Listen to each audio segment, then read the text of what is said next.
I am ANA KARINA LUNA, and today I want to talk about intuition, specifically about the mistake between thoughts and intuition.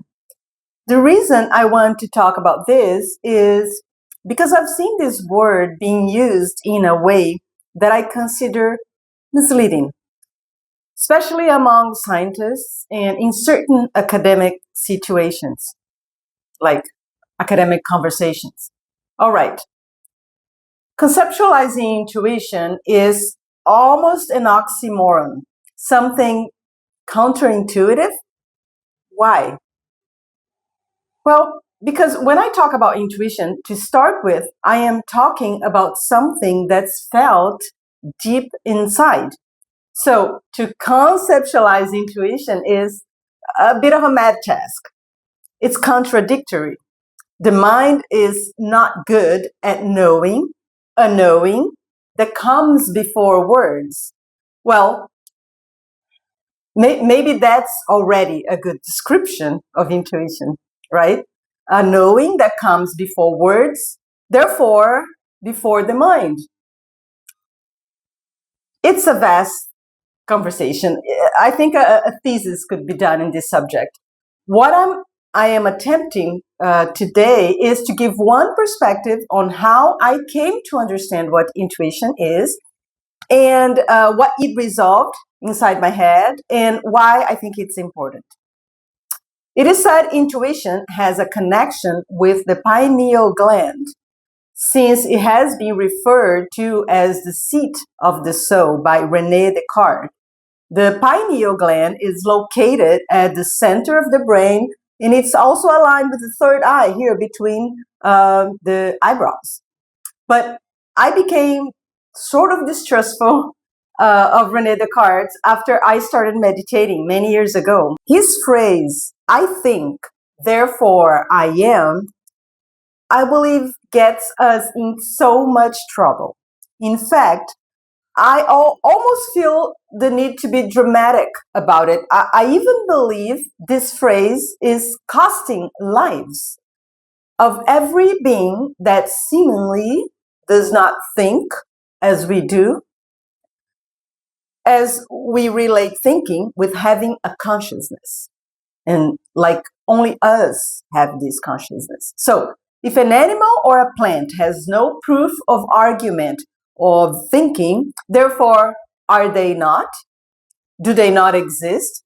Yes, we know they exist, but we think they do not exist as we do. This phrase by Descartes puts too much power in only one of the tasks of the brain, thinking. Yes, I know he also meant by thinking, I came to notice I exist. I became existential. I can think about myself. I can think about death, about birth. Well, unfortunately, it'd be nice if us people had taken it in that direction and developed a bit more self-knowledge. I think, therefore, I know I have an ego, but human beings, y'all know how it goes. This is a species, our species, controlled by its ego. To be born is to develop an ego. Okay, the phrase maybe could be, I think, therefore I notice, I am, but I am without thinking too. I exist without thinking when I'm not thinking. I exist even better when I'm not thinking. This is all the time.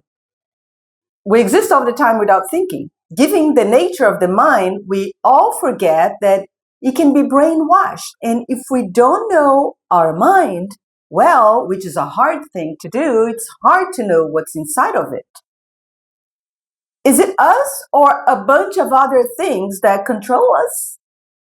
All right, let's not go there. This is about intuition, a much, much better place.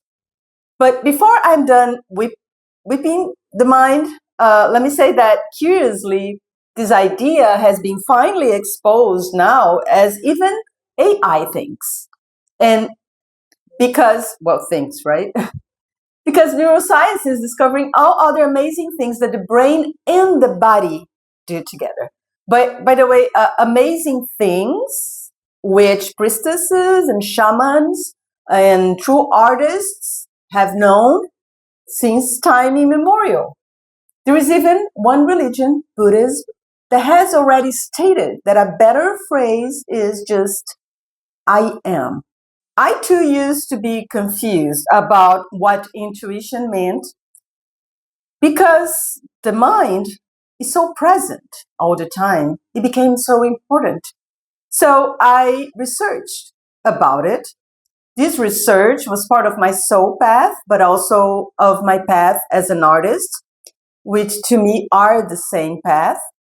The best knowledge I found about intuition, the one that rang true to me, was one that also paired it up with inspiration. As an artist and also as an oracle reader, as a symbol reader, intuition and inspiration are my daily bread and butter. I almost hear you asking, how about technique? To me, technique is important, but the knife that lightens the butter on the bread. And don't get me wrong, a beautiful and useful knife, a beautiful technique is a pleasure to use, of course. Okay, so the concept that most impacted me was this one. Inspiration comes from above and intuition comes from below. And when I say that, start thinking about chakras in the body. Chakras are energy centers, and especially think about the main 7 chakras in us, the most known ones. 3 above the heart and 3 below it, and the heart in the middle, making the bridge between them. The 3 top chakras are said to be masculine energized or young. The 3 below the heart are said to be feminine energized or in. Very well. If this is true, intuition rising up from below is then produced by in energy from the feminine principle, and inspiration descending from the top is then produced by yang energy from the masculine principle. Keep in mind, we are not referring to gender here, but to energetic forces of nature, of the field, which are present together in absolutely everything that moves in the universe. These are the principal forces that in their dance, they make it all happen. You can also think of it as Apollo and Dionysus. Apollo, young, the masculine principle, Dionysus, in the feminine principle. Well, why do I say this rang true to me? Simply because I confirmed this in my creative process throughout the years. And the creative process is something I know deeply. I am a writer, a poet, a visual artist, a designer, and my background is in architecture. I've been creating all my life. Okay, let's talk about intuition and inspiration a little bit. I said that intuition comes from below, and what comes from below is deeply connected to the senses, to the body, to the feminine, to water and earth, which are elemental forces. So, intuition, in my view, perhaps is not connected to the pineal gland. As Descartes said, I know, shame on me, criticizing a giant. The mind is no giant. So intuition, I say, is connected to the instinct of the body, the things sensed by the body, sensation. Now, inspiration, I said, comes from above. And what comes from above? Yes, that could be connected to the pineal gland. This gland is a sort of an antenna that connects to very subtle and ethereal energies. Information is this type of energy. It's subtle and ethereal because it's symbolic. You cannot touch information. symbols are lighter energy. If we are talking about elemental forces of nature, in this case, we would be talking about fire and air, lighter elements. The three top chakras connect to fire and air, and these float and tend to go up and stay up. Think of the wind or a bonfire. They flow upward. Have you noticed that when we are trying to have an idea, we tend to look up to think? Now, intuition is connected to earth and water, which are heavier elements. If you drop water and earth, they fall downward, opposite to fire and air, which go up. When I say intuition comes from below, I mean we look down in order to connect to intuition. What do I mean when I say we look down? I mean we ground. We look or search inward in the body. We feel the qualities of the body. We feel the immanence of the body. This is the opposite of inspiration. We look up to connect to inspiration. We transcend. We fly. We trip. We open our imagination. We let it fly and see what grabs. We look up to the sun, which is a masculine principle. Intuition is not connected to information as we know it, like verbal information. It's much more connected to what is now.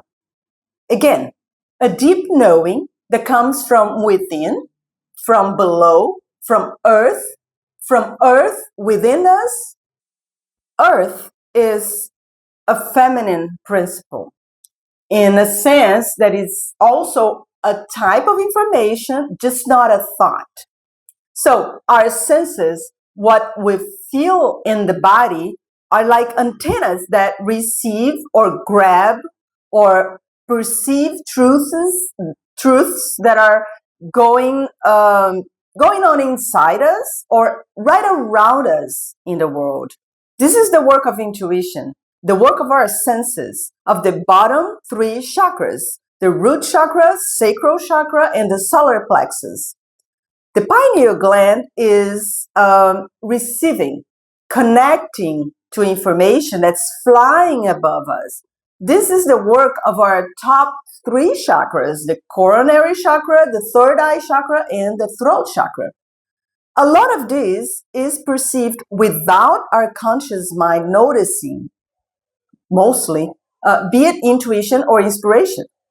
I could say that intuition, our senses, our instinct, I could say that intuition senses what's collapsed in quantum physics, meaning what's collapsed, it's a type of reality that can be intuited in the now. It can be sensed, meaning what's manifested, what's matter can be sensed. And what's manifested could also be invisible. A car on the street is visible, right? But a problem in the car also have an energy that can be sensed. Energy can be dense, right? We are energy and we are visible. So we can be sensed, we can be intuited. And in the same way, I could say that our inspiration antennas, the pineal gland, the lotus flower on top of our head, the vision from our frontal, our third eye chakra, perceive what's wave, possibility, open opportunity, non-collapsed ideas. So, intuition senses the collapsed, inspiration perceives the wave. And how about the heart? To me, the heart perceives all this together. It sees it all, and perhaps it's more connected to spirit beyond the soul, and does not interfere unless it's asked or needed. Now, the confusion I have been seeing in people's speeches, like I said, especially in the scientific world, is the confusion between a thought and an intuition, or a belief and an intuition. A belief and a thought are the same thing. And I'm not even talking about inspiration here for now, all right?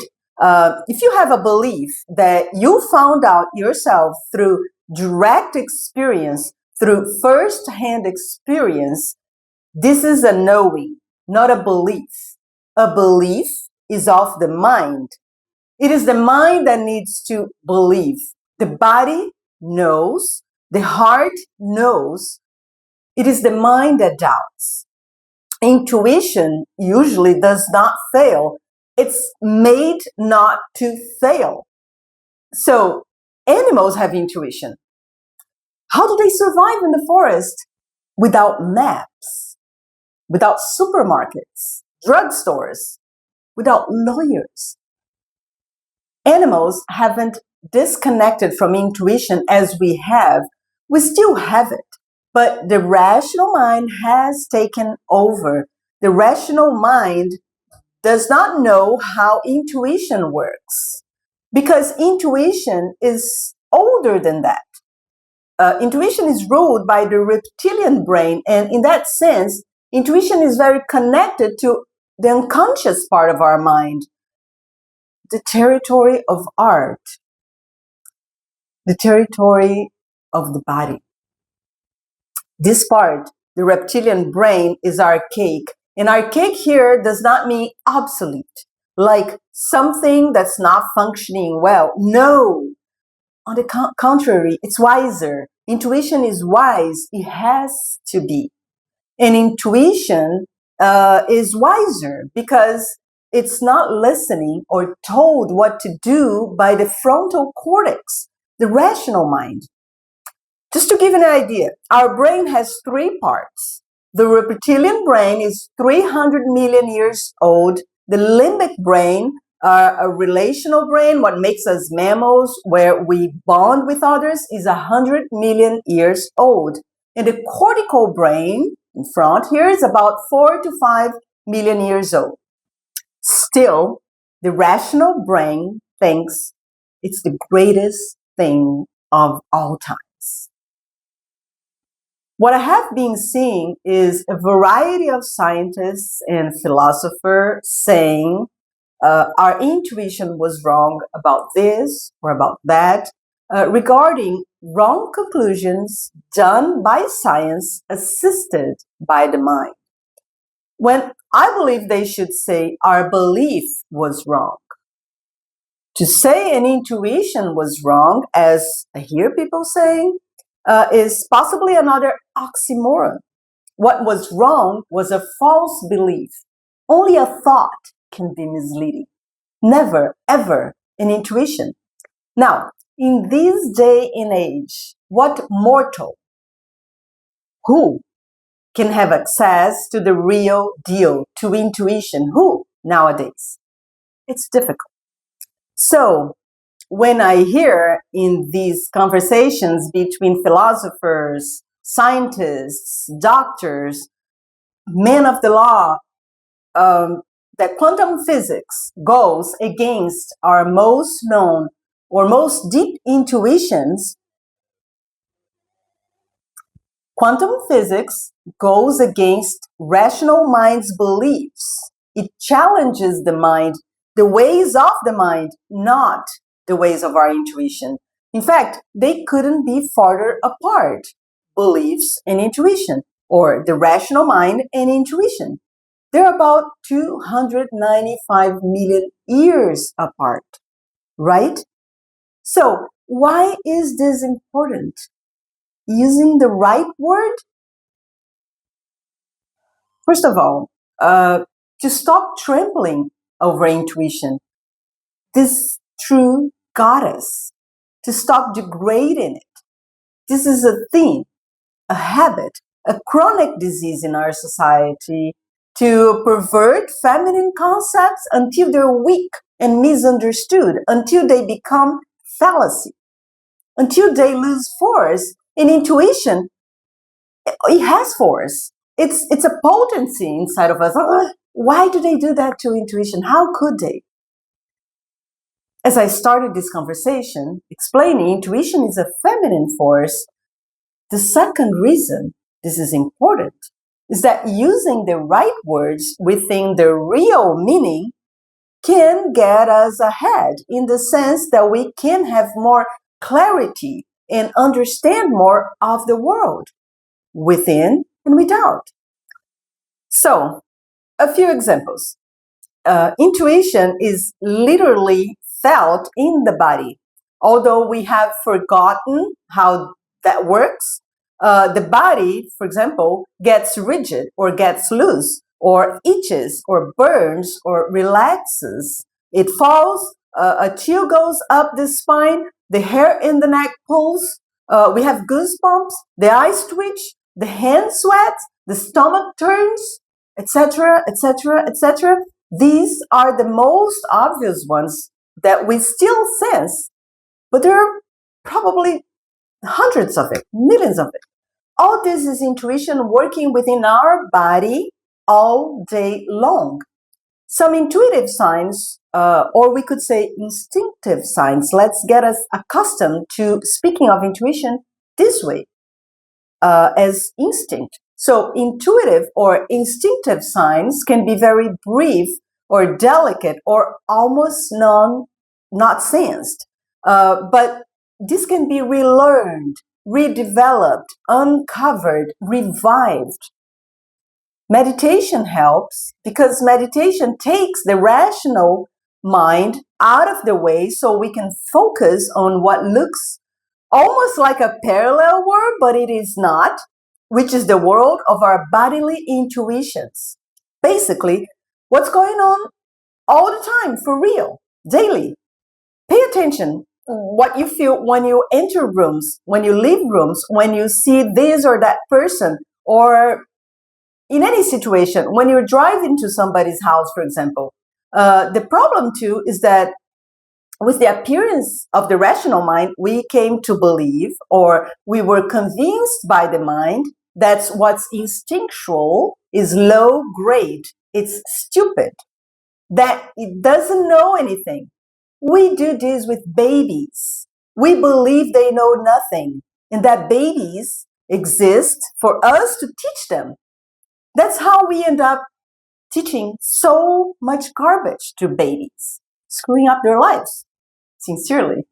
But instinct is not stupid. It's 300 million years wise. It's old technology. Okay, examples of inspiration. These usually come down as ideas. Yes, they do use the system of thoughts to come down. Remember, whether it's intuition or inspiration, they have to come through a channel. The body, the senses are the channel for intuition, because the body and the senses are deeply connected to instinctual wisdom, which is wisdom brought to you by the reptilian brain.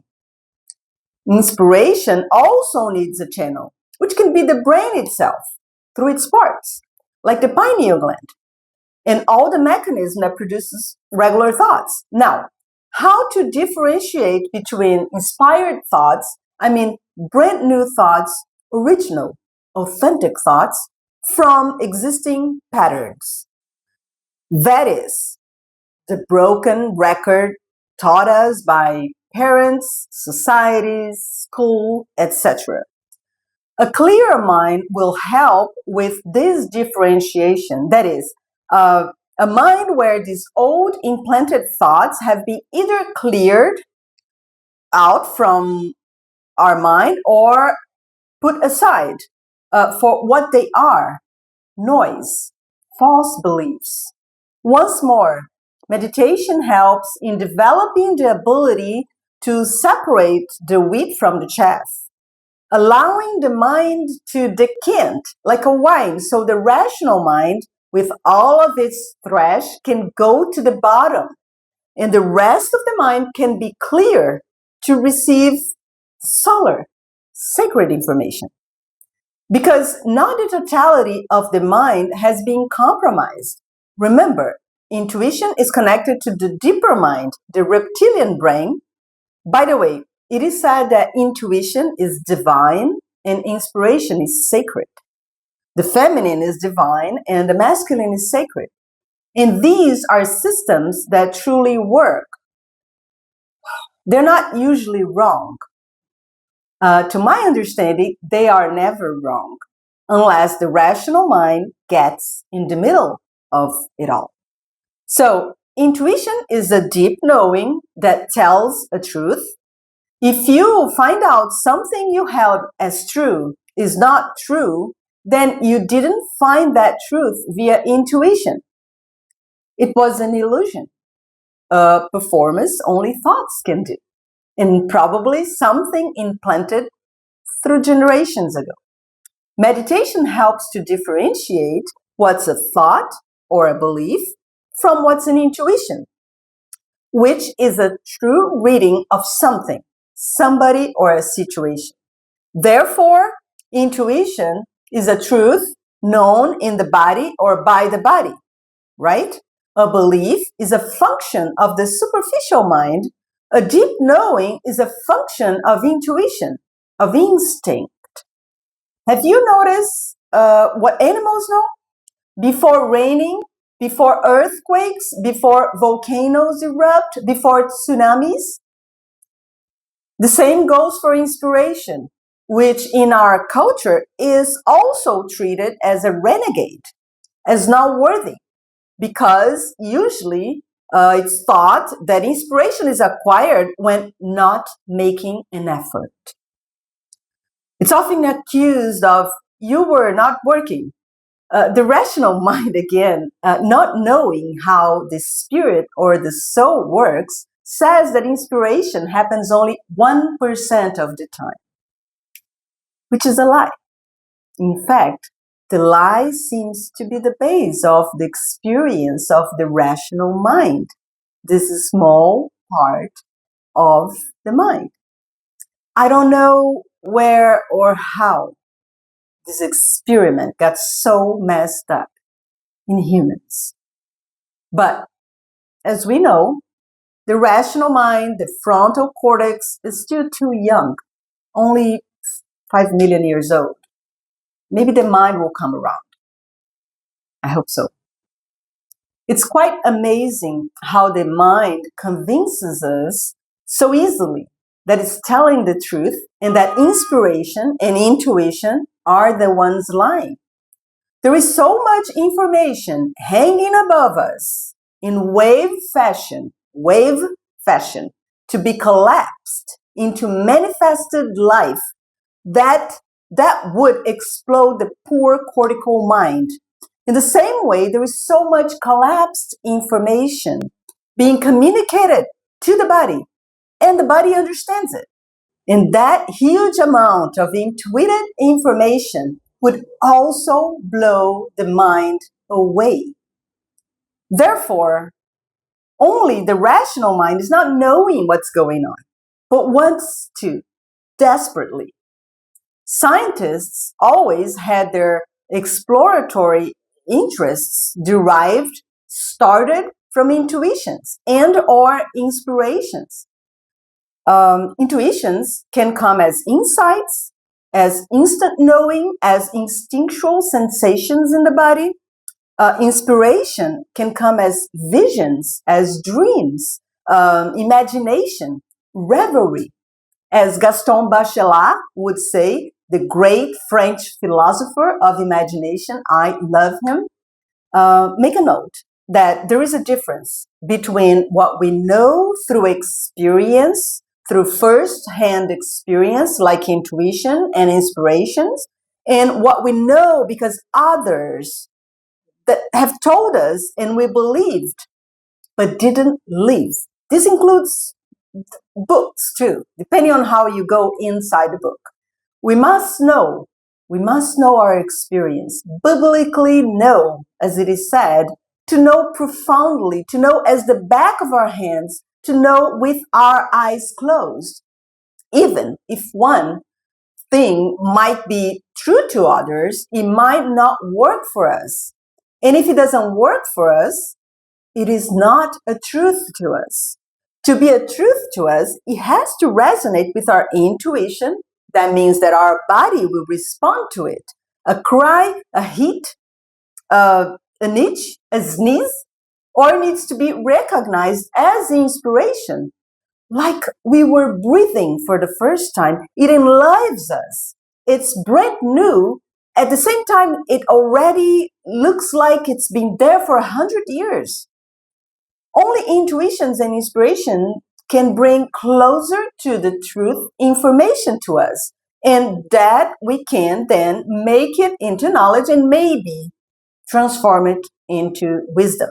One more thing. I can hear you thinking, so we don't have to work hard in order to deeply know?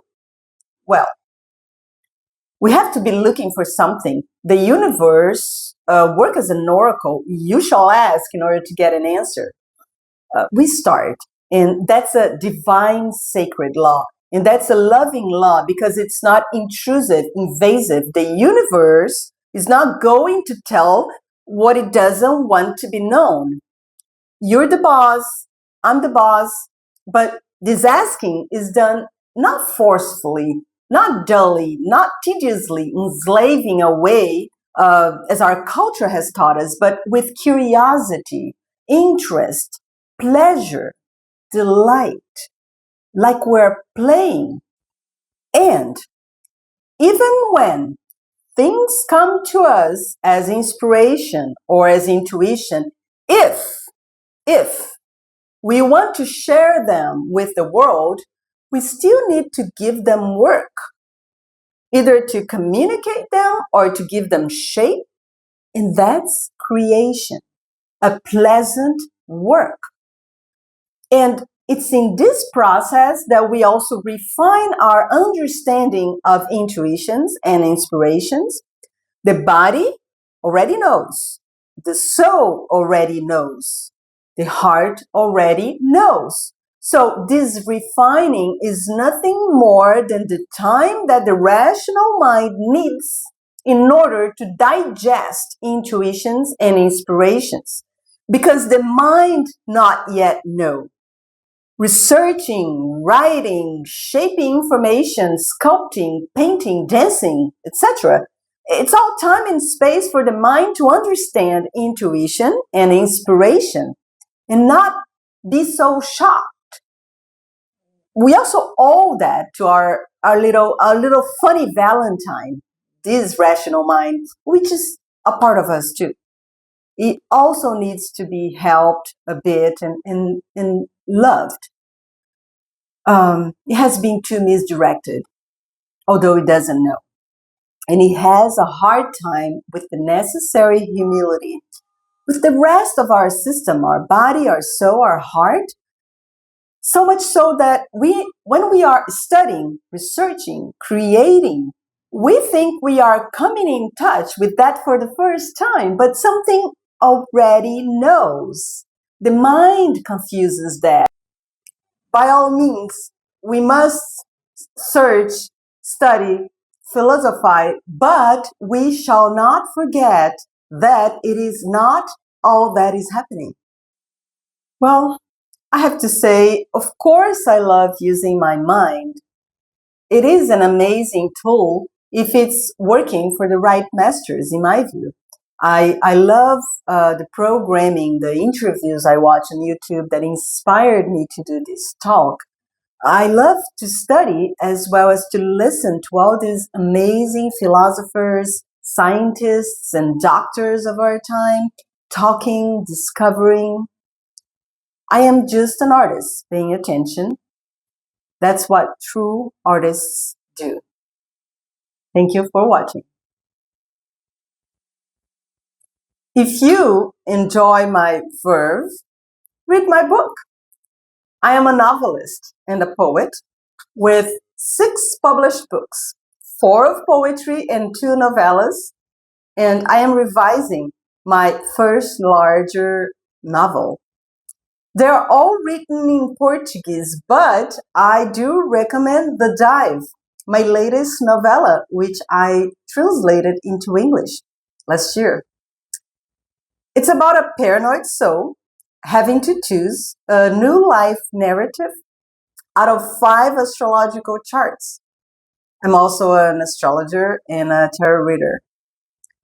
Now, who can remember the most numinous and shocking experience of the human being, the most supernatural of all experiences being generated, choosing what to leave, then to be conceived, to be born.